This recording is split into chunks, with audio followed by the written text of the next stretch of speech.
This is Good Morning Indiana, working for you. Police across the city responding to more gunfire over the past 12 hours. New details this morning on two separate shootings, one which left a teenager dead. And today is Hunger Action Day. Here on The Circle, there are some exciting activities and ways you can get involved and help the people right here in the community. All of the details coming up. Students with the designs on a good career. Today in Hiring Hoosiers, how they can start sewing the fabric of their future while they're still in school. It's 6 o'clock on your Thursday morning. Thanks for joining us. I'm Meredith Barrett. And I'm Lauren Casey. Todd Clausen is with us this morning to talk about our forecast. And Todd, you know, I was off yesterday. Took advantage of another cool day. I didn't know after Labor Day that you could always do that. Right. Oh, I thought you said another cool day. And I said, yeah, if you were sitting inside your home in the air conditioning, it was a cool day. Cool. But, yeah. You know, it is. You know, you think after Labor Day you can't swim, but, you know, it's not uncommon to get temperatures in the 90s. Picked a couple good days to be off, to hang out by the pool. And you can do it once again later on this afternoon once you get home from work. It's another warm and muggy day for us. This morning, a little bit of patchy fog in spots, especially as you work your way north of Indianapolis. I know the numbers at the airports don't look all that bad, but there is some reduced visibility out there. So just be aware of it. As you look here in downtown, though, no visibility issues whatsoever as skies are currently mainly clear. So throughout the day today, lots of hazy sunshine, but there will be the chance this afternoon of just a few isolated storms popping up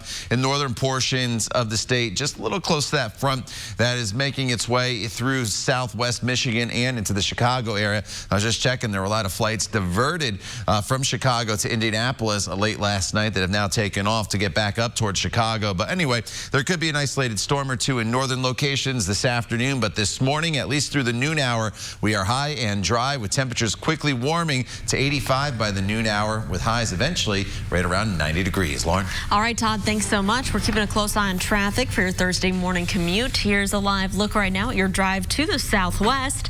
I-465 and Man Road. You can see traffic in that area is picking up, but it's still traveling up to speed. No delays here to slow you down. Let's take a look at our traffic now. Matt, planning out your commute coming in from the east side as you're taking westbound I-70 from Post Road to I-65 at the North Split.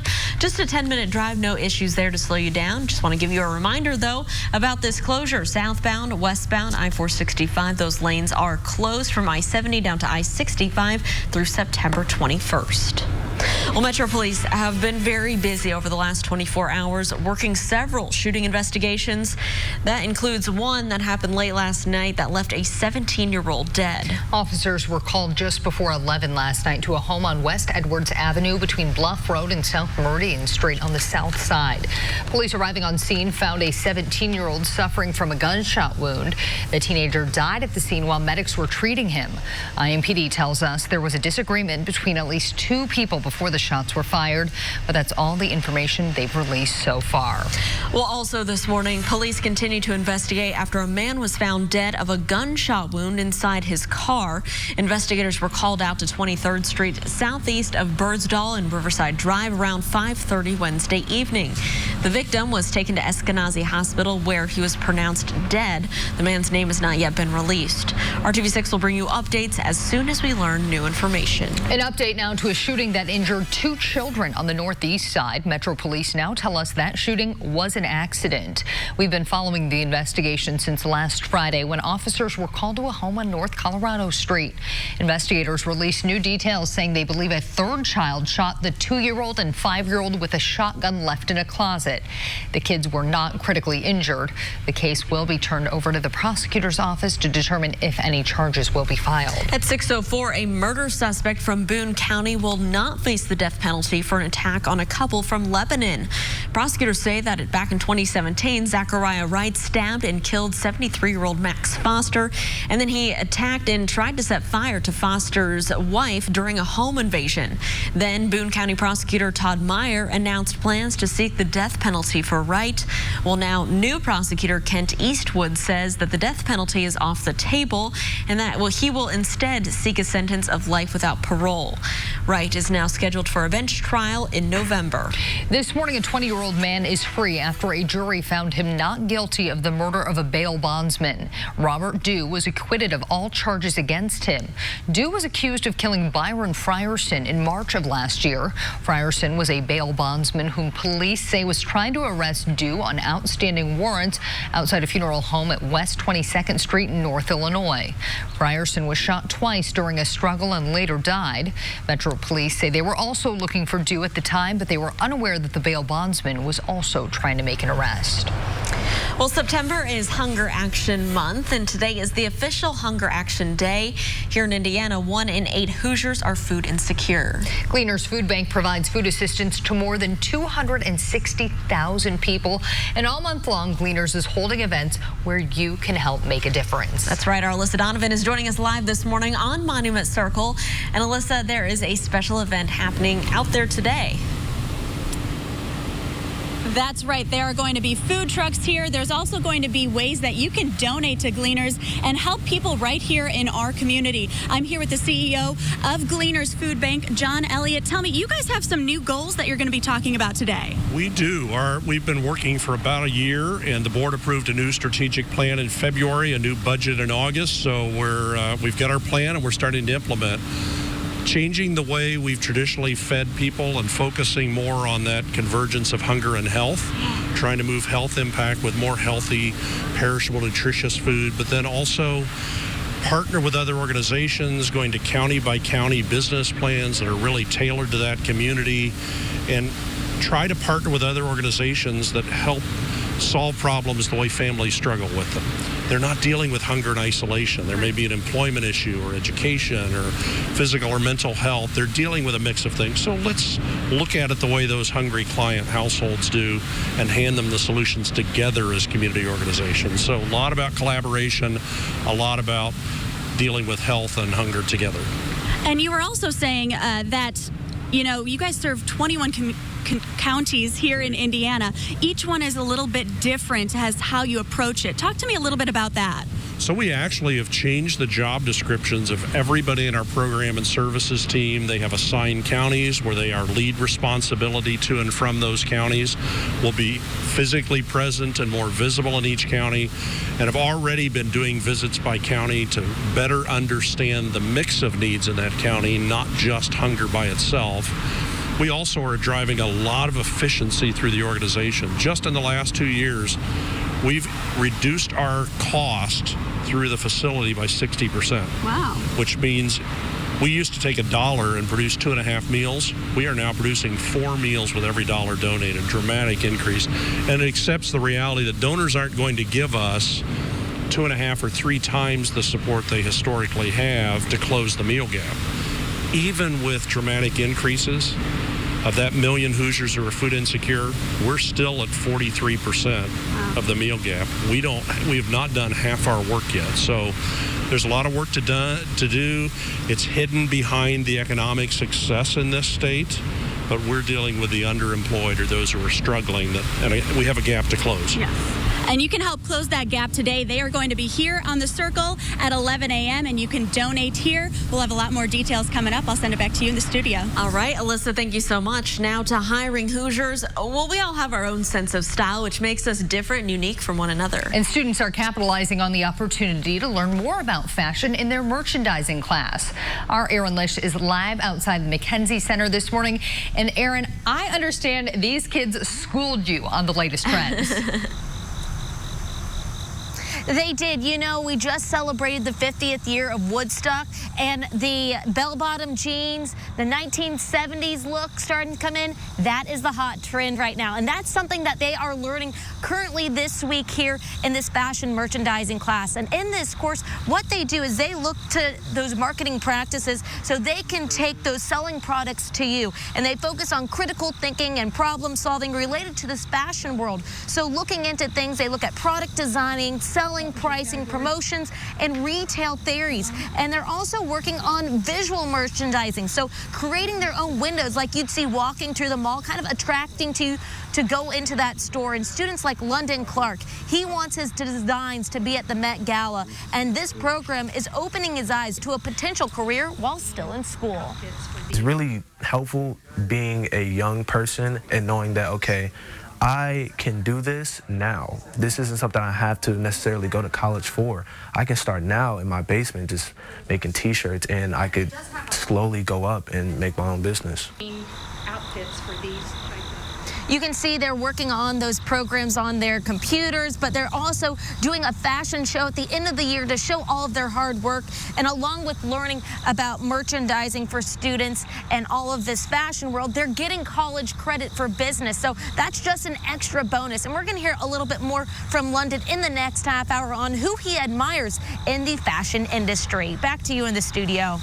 All right, thanks, Aaron. The attire today is definitely going to be short sleeves if you can wear that to work. If not, wear some light weather clothing, because once again, we're going to be dealing with light color clothing, I should say, as we're going to be dealing with warm temperatures as you walk out the door, and then it's going to be hot later on this afternoon as skies are going to be partly cloudy, so temperatures really not going to move much at all until the sun comes up, which now is until almost 7:30 in the morning. So once we get the sun up, that's when the temperatures are going to take a big jump forward here, close to that 90-degree mark. So skies are partly cloudy right now. As you expand out, there is a weak little front to our north where there's been lots of storms from Chicago over to Detroit over the last 12 hours. It's not out of the question one or two of those could sneak into northern Indiana later on this afternoon, but most of us should remain dry. Better storm chances tomorrow as this cold front makes its way through the area. So highs today going into the upper 80s to the north, low 90s to the south, but when you factor in that humidity, it's going to feel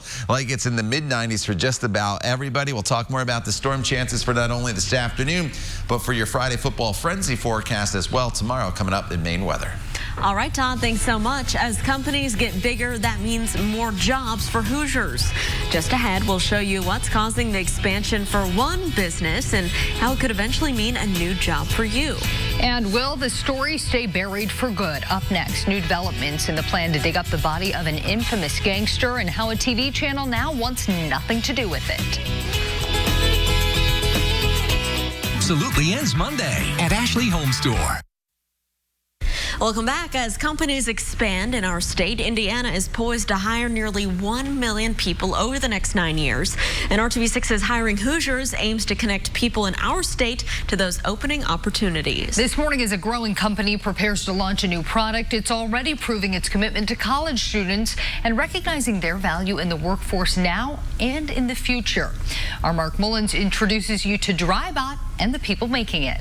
William Gallagher is part of a team working on a new device hitting the market next month that could provide peace of mind for homeowners around our state. And I think it's going to be probably one of our best products that we've ever launched, and by far the most successful. The motorsport engineering student at IUPUI is among the first generation of student workers producing what's known as Drybot. I receive them, build the whole unit, as well as do a little bit of testing and ship them out. Samantha Miller is a senior studying mechanical engineering. She's working on the Drybot 2, a home prevention appliance protecting against groundwater flooding in homes and reducing potential damage. The high-tech sump pump will communicate with your smartphone. It's amazing, the technology that they have that they're working on. It's just revolutionary. As Drybot launches, the company is looking to the future, hoping to hire up to 150 workers, mainly students, over the next year. Student employees will assemble, test, and ship Drybot from this facility, working in a style called cell-based manufacturing, which differs from an assembly line.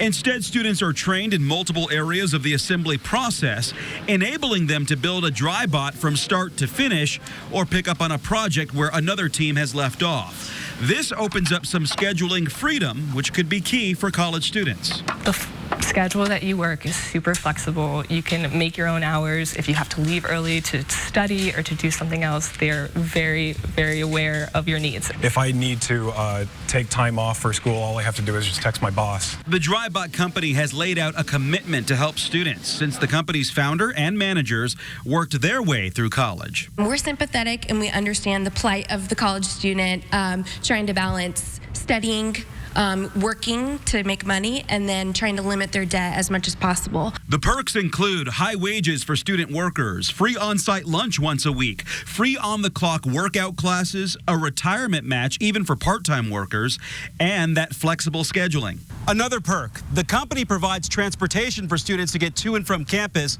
with these DriveBot bikes. The hope is through providing perks and opening a door to college students, graduates may be enticed to stay in the Hoosier State with a career-ready opportunity. So there are constant opportunities here to advance and to test your knowledge and try to get better and challenge yourself every single day. Working for you on Indianapolis's West Side, Mark Mullins, RTV6. The DriveBot company is already working on plans to expand its facility, allowing for 24-hour access for its student workers. On its website, the company lists its office perks and runs down the open job opportunities. We've provided a link for you on our website, hiringhoosiers.com. Just click on this story. I called Mr. Purvis, and I told him that Dellinger was going to a show.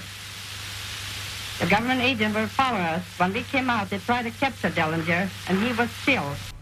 And a Gage helped federal agents track down and kill John Dillinger. But for years, conspiracy theorists have believed that federal agents killed someone else and only claimed that they got the legendary gangster.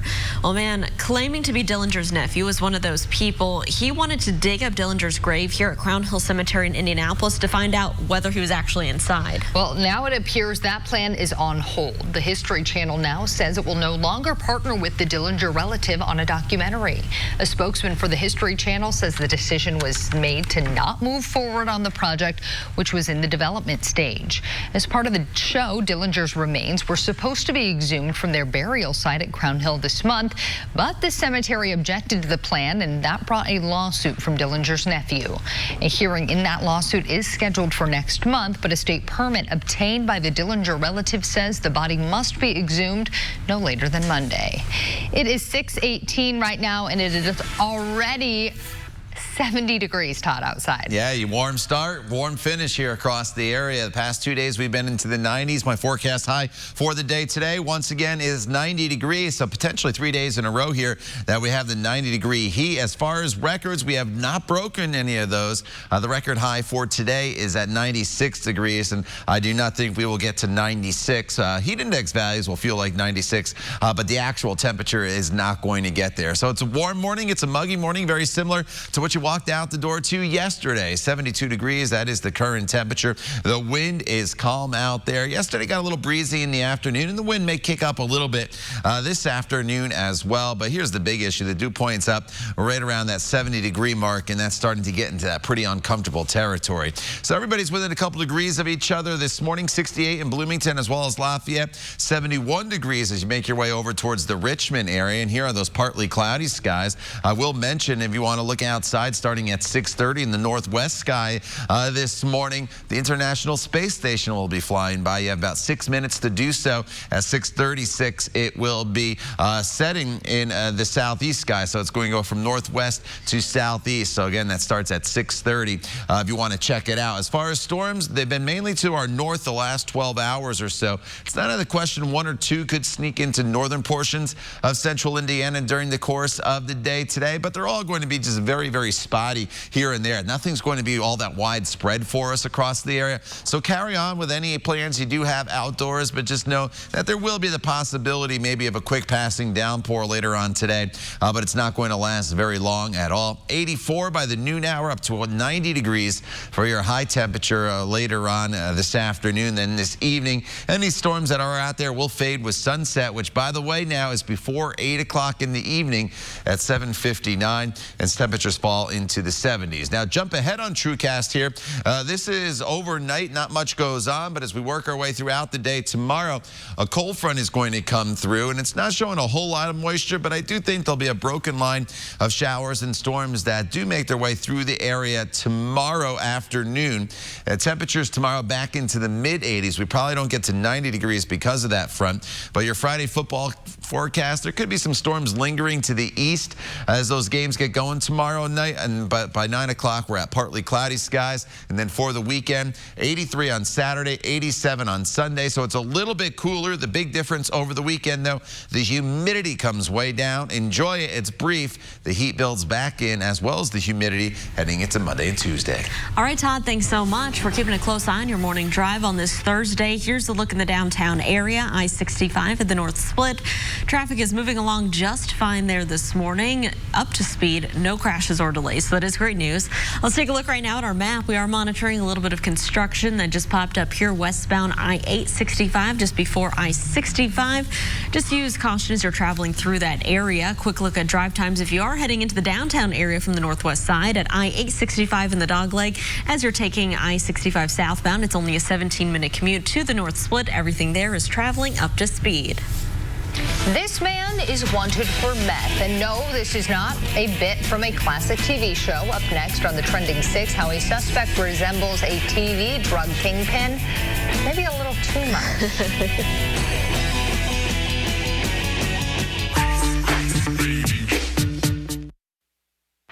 Before you head out the door, it's time for the Trending 6. Yeah, this is how you do work-life balance. Take a look at this story. Indiana State Police celebrating a married couple who've shown they really know how to make it work. After a combined total of 60 years in law enforcement, Master Trooper Richard Crawford and his wife, Lieutenant Nicole Crawford, are retiring at the same time. The Crawfords have been married for 24 years. Congratulations. They deserve a nice vacation, I'd yeah. say. For the first time, scientists have discovered water vapor on a planet outside our solar system that could theoretically support life.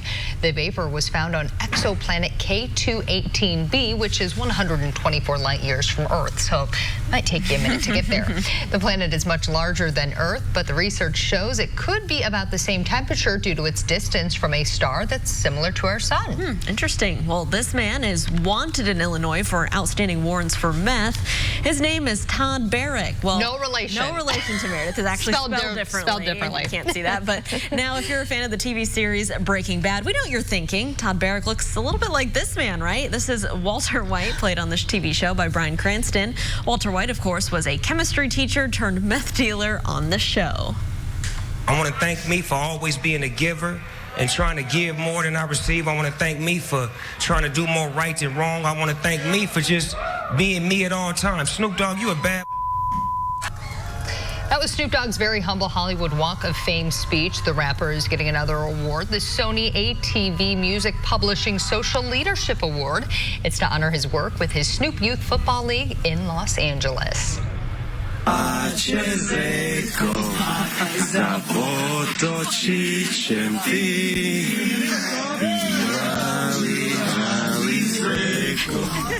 Well, that is a group of soccer fans from Croatia trying to sing a lullaby to that baby.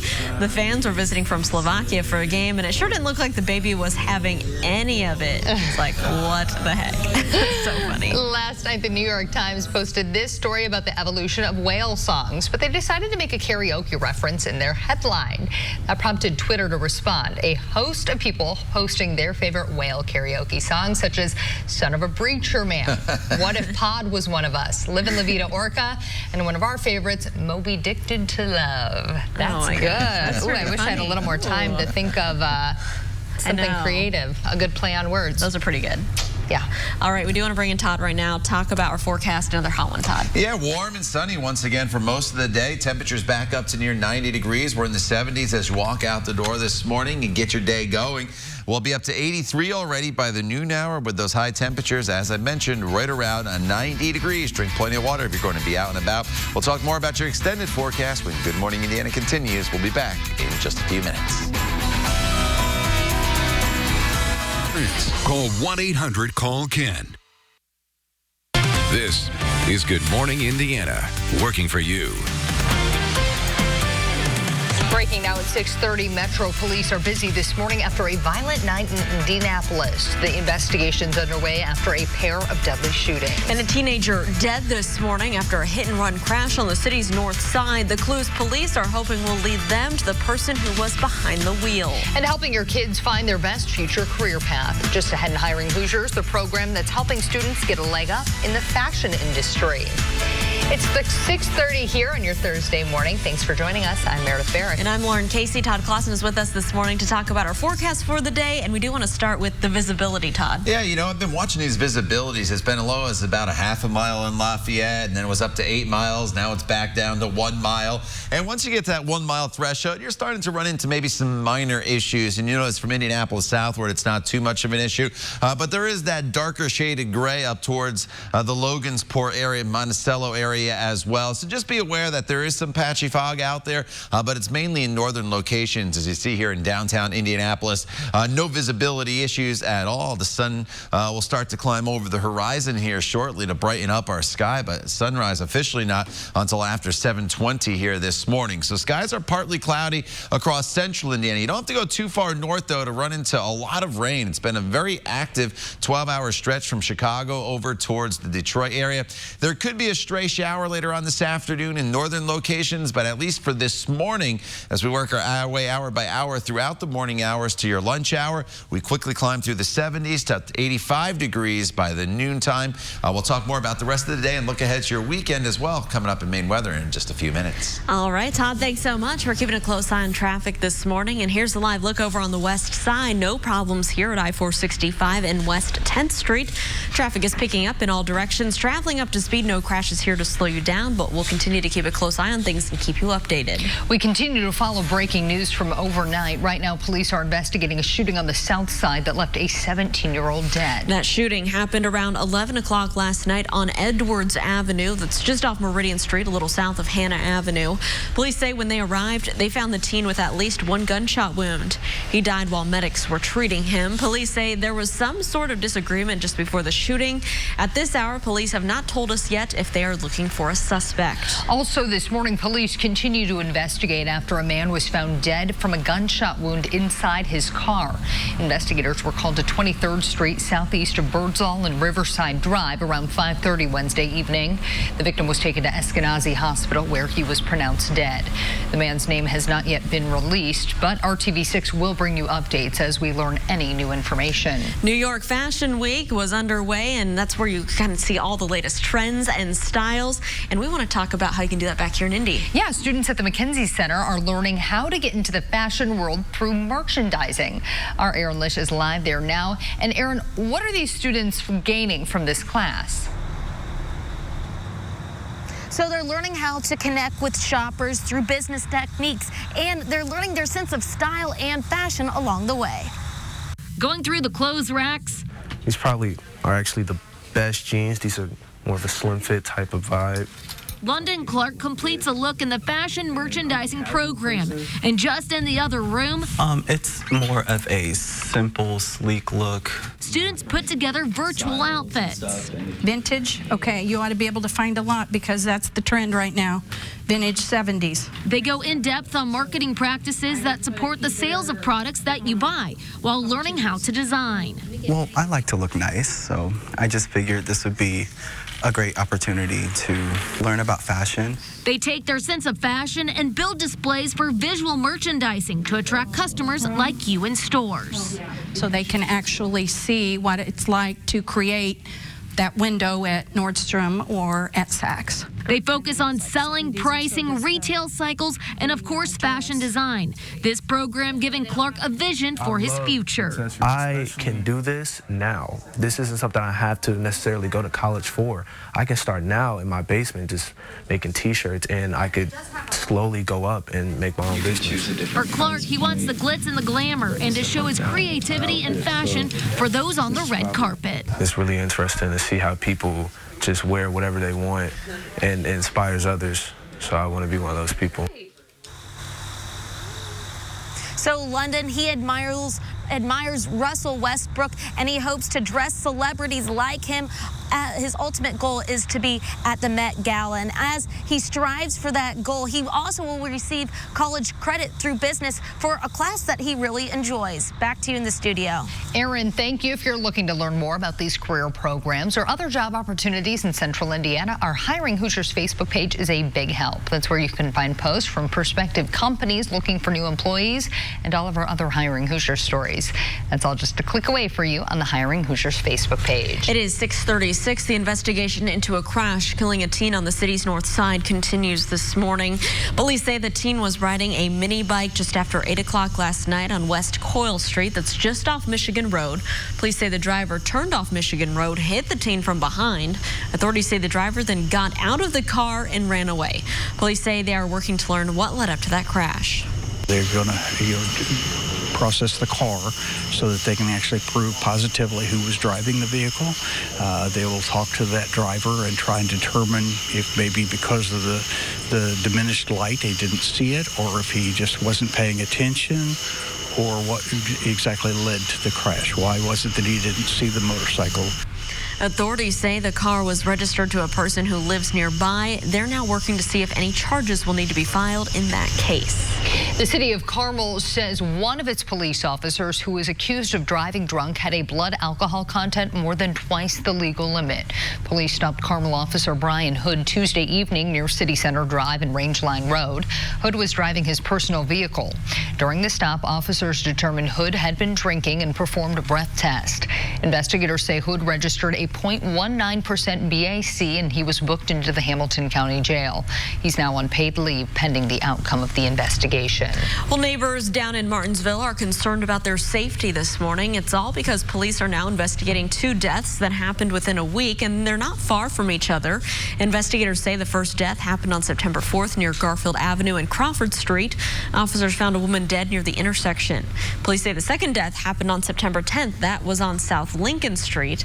Police say they found a woman's body inside a home there. Both cases are still under investigation, and police say there's no evidence to suggest that those deaths are related. New this morning, a man and woman from Brazil, Indiana are facing charges after reportedly making threats towards several Clay County DCS workers. State police say 32-year-old Jacinda Batchelor and 25-year-old John Pastrick made the threats when they arrived for a scheduled chemical test. Police say the pair was confrontational, made verbal threats, and used violent gestures towards staff members. Batchelor and Pastrick both face intimidation charges. It is 6:38 on your Thursday, and there are growing calls for the Food and Drug Administration to take action amid reports of deaths and illnesses related to vaping. The Indiana Department of Health is now investigating 34 respiratory illnesses connected to electronic cigarettes. Vaping is the confirmed cause of 8 of those cases, and there is 1 more reported death in the state. The Trump administration announced on Wednesday it's considering a ban on flavored e-cigarettes. Manufacturers tobacco-flavored e-cigarettes would have until May 2020 to file for approval by the FDA. September is Hunger Action Month, and today is the official Hunger Action Day. Here in Indiana, 1 in 8 Hoosiers are food insecure. And Gleaners Food Bank provides food assistance to more than 260,000 people. Our Alyssa Donovan is live this morning on Monument Circle. Alyssa, there's a special event happening there today, and we want people to go out there and take part. That's right. So they are going to be talking about some of their goals for this year, Gleaners, and then there's also going to be the opportunity for you to come and donate. They'll have food trucks here as well, so you could come grab lunch and make a donation. They have these cool things called dip jars where you actually just dip in your credit card, so if you don't have cash, that's okay. And I'm told that $5 will buy 20 meals. I'm here with the CEO of Gleaners, John Elliott. Tell me, you guys are actually a lot more interested these days in monetary donations. You know, we really are. I think people don't realize the scale that a food bank operates at. When we're distributing tens of millions of pounds of food, we can go to national food companies and buy semi-load quantities with cash at deep discounts. We really stretch the dollars versus handling multiple times and high-cost loose items of food. So that's one of the ways we brought the cost per meal down to about 24 cents, and that new strategy, we're aiming for 13 cents a meal cost, which means every dollar a donor gives us feeds that many more people over time. Really efficient operation. So we are starting to discourage loose food donations, and just with the cash we can do a lot more. It's also about nutrition. We're doing a lot more about nutrition classes, meal planning, those things, and we can help people plan their whole meal. We can go out and buy what we don't have. So we give people more variety and choices about the food they have too. And how important is nutrition? You said you guys are actually at 70% when it comes to the nutritious meals you're giving out. Right. The Feeding America Network has a system called Foods to Encourage, which is based on the USDA's meal system and really focuses on distributing healthy mix and variety. The national goal is 70% for the Food Bank Network. Gleaners is already at 71%, and our new strategic plan says 80% of the food we distribute will be healthy, nutritious food by 2023.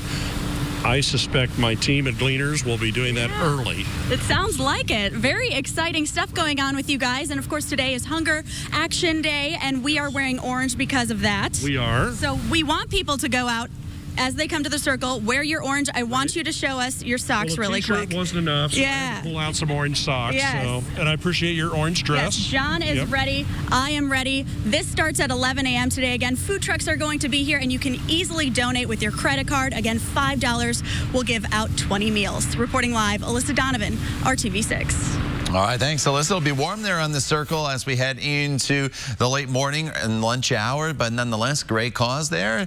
You could stop by. It should be dry. That is the good news. So here's our dog walking forecast for the day today, and this is Frankie, all set up there with her bandana on, sent in by Katie. Katie says she has two faces. This is her sunny face, and then I saw the picture for the rainy day face, and it's not as happy looking, so she definitely knows what the weather's going to be like, and we'll give you green paws today. Obviously, you have to give your dog water. They're going to be walking out in this heat, but otherwise, we're in good shape. 70s here to start, warming into the upper 80s to right around 90 degrees. So the storm track has been to our north. It's not out of the question, especially north of Indianapolis, that there could be a stray isolated storm here throughout the afternoon hours. So we'll just say a slight chance of rain today. A little better chance tomorrow as the cold front goes through. But the good news is for the weekend, Saturday and Sunday, we are not expecting any rain chances in this forecast. We'll talk more about the weekend coming up in Maine weather in just a few minutes. All right, Todd, thanks so much. The front runners all on stage together. We have everything you need to know about tonight's Democratic presidential debate coming up. We'll be right back.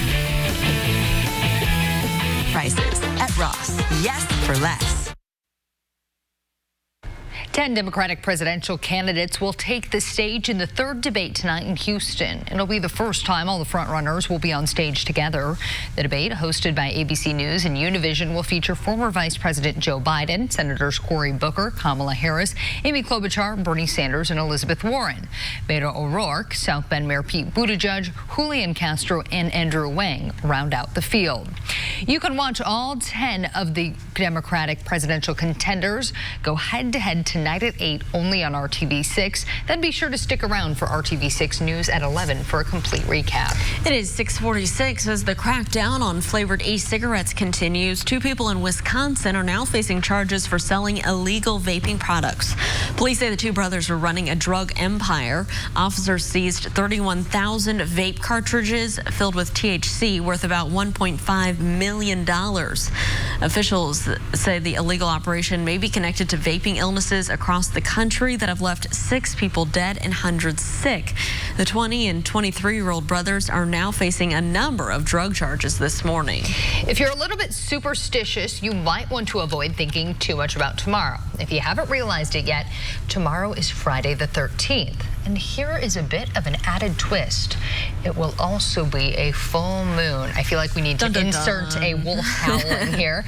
And since it is the full moon closest to the autumnal equinox, or the beginning of fall, it's known as a harvest moon. The last time a harvest moon fell on Friday the 13th was back in October of 2000. Wow. Spooky. Yeah, I had a cat run in front of my car this morning, but it was a white cat. I was so glad. I was like, oh, I'm glad that wasn't a black cat, because I would have been nervous. But the good news is anything inconvenient or bad per se that happens to you tomorrow, you can blame it on that. Yeah. It's Friday the 13th. You know, that's the excuse. It's funny. I was at a workout class yesterday, and there was people talking about it. There was this nurse, and she said, "Oh, the computers at the and were messed up," and she was blaming it on the full moon. So, oh no! I don't know. There's some people that get superstitious, so we'll see what happens. And viewing, by the way, should be pretty good for that full moon. All right, outside right now, it's mainly clear. We do bring some isolated storm chances into the forecast throughout the day. It's only about a 10 to 20% chance of just a pop-up storm here and there across the area. So the rain chances today are not great, and the morning hours should be completely dry as you see the sky starting to brighten just a little bit here as you look from downtown off to the north. Temperature-wise this morning in the 60s and 70s, so you do not need a jacket, obviously. There's still some humidity out there as well, and we'll deal with that humidity through a good chunk of the day today as well, and that's going to result in heat index values today being probably in the mid-90s. So here's the partly cloudy skies we're enjoying right now. Top of your screen, you notice a little more in the way of cloud cover. We also noticed some showers making their way through the area. Rough go of it late last night and early this morning in Chicago over towards Detroit, but that's where the main storm track will stay. It's just basically some storms generated by the instability around and the daytime heating with the heat and humidity that we're going to pop up throughout the afternoon hours, and you can see that on TrueCast here, how spotty they are. And if you do see one or two, they are not going to last very long, and then they'll move off on their way pretty quickly across the area. Temperatures, that's really still the weather headline for the day today. Potentially the third day in a row that we get up to 90 degrees already into the mid-80s by the noon hour, with skies that'll be mostly sunny and then turning partly cloudy this afternoon, upper 80s. But some of you do climb into the low 90s with those heat index values as warm as 95 degrees. This evening, we are just fine. Any storms will fade as the sun starts to set, although from this point forward, unfortunately, our sunsets will be before 8 o'clock at night, 7:59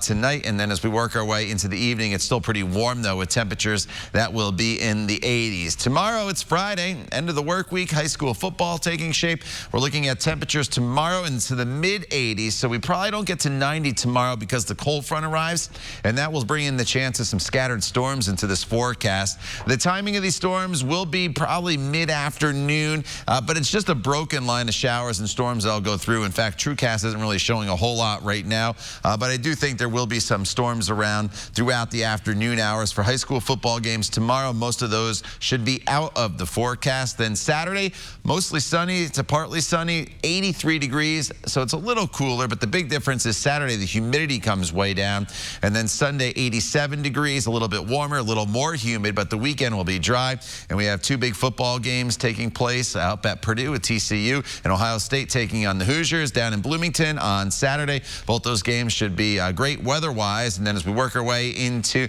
the rest of the weekend and into next week, the heat builds back to 90 degrees, Lauren, by Monday. All right, Todd, thanks so much. We're keeping a close eye on traffic this morning. No crashes to report around the metro area. Here's a live look to our north. I-465 at the White River. This is near the Keystone Avenue exit. You can see traffic here is moving along smoothly, both eastbound and westbound. No issues right now to slow you down. Well, here at 650, a Florida-based company is moving to the Midwest, and that means it's hiring Hoosiers. Seidel Group is investing more than $4 million to open a contact center in Fishers. The company works in customer service and plans to hire and train 350 claims adjusters by the end of the year. Several career fairs will be held in the coming weeks. For more information about those opportunities within the company, you can head on over to hiringhoosiers.com and just click on this story. Now to a story we can personally agree with. The amount of Americans who are tired is increasing. We're exhausted. Ball State University found nearly a third of working Americans say they are getting less sleep now than they did 8 years ago. First responders, military personnel, and healthcare workers are among those sleeping the least. Increased stress, job insecurity, and technology are leading to problems. Over-the-counter meds may also be making it worse. You never know how to use them well. It's not an off and on thing. And frequently they're misused, abused. Even in primary care, if you just walk into a doctor's clinic, many of them would not know how to diagnose insomnia and also treat it. This study found, this study found employers should make workers' sleep a priority. Maybe we can finagle a little nap time here, Lauren. Men are reporting the biggest increases in sleep deprivation. Got a solid maybe 4 hours last night, broken up once, so good sleep. All right. 40 years ago, a brand new kitchen appliance was taking central Indiana by storm. Just after the break in our Throwback Thursday, we sent Derek Thomas to learn all about microwave ovens. Yes, very exciting. Stick around for that. Working for you. Take a look at this incredible video that was captured during a safari in Tanzania. The group was observing animals when a cheetah climbed right on top of an open-top Jeep. The curious cat seemed to be enjoying the view from the top of the Jeep, even laying down for a short time. Woo, up close and personal.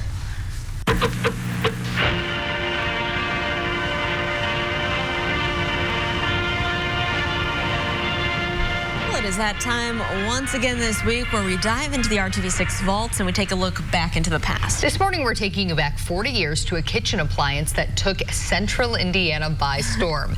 In 1979, the microwave oven was the must-have appliance in a Hoosier home. Yeah, so we sent former RTV6 reporter Derek Thomas to a central Indiana JCPenney store to learn a little bit more about this new appliance that was 3 times more efficient than electric ovens. A JCPenney employee shows him how they could make a coffee cake in just 6.5 minutes. There are more people buying them all the time because they reduce the amount of time that it takes to cook most items. You can still have a full course dinner that is nutritious with your vegetables, meat in a very relative short period of time. The speed of the microwave ovens came at a cost, though. They cost between $200 and $500 back in 1979. That's expensive. Ooh, a pretty penny there. Well, if you'd like to see any more of our other Throwback Thursday stories, you can just head over to our website. It's theindychannel.com/history. All right, let's bring in Todd Claassen, though, and get one more check of our forecast for our Thursday. Yeah, it's another warm and muggy day for us here across the area. Lots of hazy sunshine with just a small chance of a spot storm here during the afternoon hours. But it's more of the exception than the rule going forward in this forecast. Tomorrow, a little better chance of storms as a cold front slides through. The storms will be in the afternoon hours and likely not severe.